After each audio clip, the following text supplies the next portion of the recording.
Hello and welcome back to the series on the hidden gems of England. I've just arrived at Norwich Station, a fine terminus building that reminds me of the joys of travel. And I'm here because I'm going to explore the delights of the beautiful Broads. Norwich is the gateway to the Broads and the only city in the land with part of a national park at its heart, the River Wensum.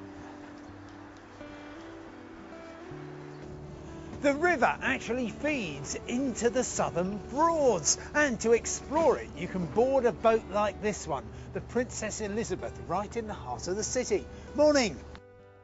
Set between the spectacular beaches of the Norfolk and Suffolk coasts and the cathedral city of Norwich, the Broads is a fragile wetland of international importance. Thanks guys, that was terrific. Now, Lorraine Harris wrote in to tell us how much she recommends the riverside walks here. Great for the whole family. I'm going to see what they're like if you're on a bike. First though, let me just tell you where I am.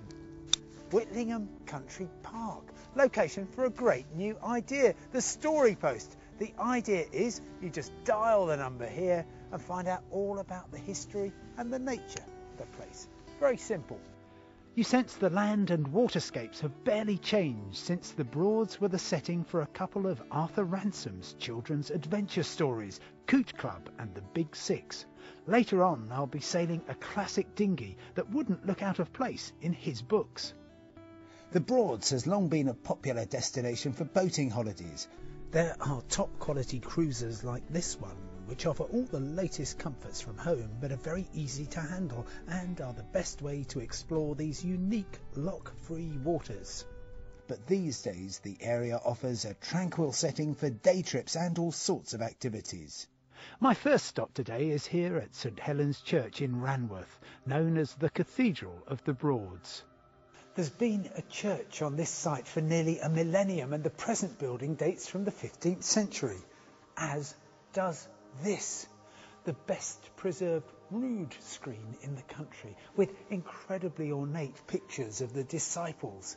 And what's a rood screen? Well, rood means crucifix, and once upon a time it would have been topped with a cross. Well, if you're feeling athletic, you can climb up a very long stone spiral staircase and then 2 ladders to get to the tower at the top of St Helen's. And over there is Ranworth Broad, which is where I'm going to meet Colin Hart, a ranger for the Broads Authority, to do a bit of bird watching. Keith Johnston says Ranworth Broad is a magical, wonderful place with spectacular views. So Colin, tell me what's special about Ranworth Broad. Well, Ranworth Broad is marvellous for wildlife, Simon. You get excellent birds here. You'll get lots of ducks and lots of different types of ducks, not just your normal mallard, but things like teal and gadwell and pochard. Get some of those. Also, you can get the public they can get right down to the water's edge here and come and visit the wildlife centre and see the birds themselves. Now I have to go and get some lunch. Thanks a million. Bon voyage.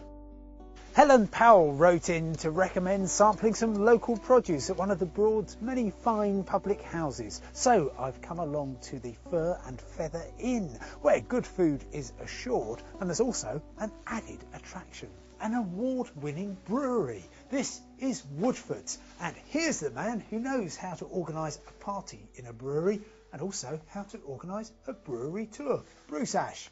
Hi Simon, step this way. Thank you. So I guess this is the business end. This is where everything happens. That's right, Simon. Oh my goodness me. Quite an aroma. So this is where the stuff ferments? We're actually fermenting here, so we put the yeast in with all the sugars that were collected from the malt, and this is where the fermentation takes place, so where the sugar is turning into alcohol. And how long from this stage till when I can drink it? It's about 10 days, so about a week in the fermenter and a few days actually in the barrel, and after that you can drink it. Thank goodness for that.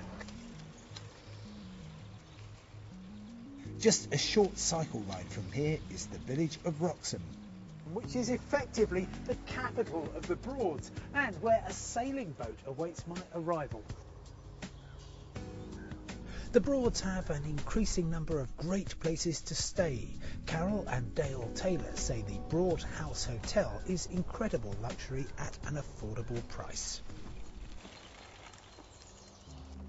Liesl Kruger wrote in to say there's nothing better than the sound of a boat rippling through the water and the wind in your sails as you're gently nudged through one of the most beautiful and relaxing parts of England.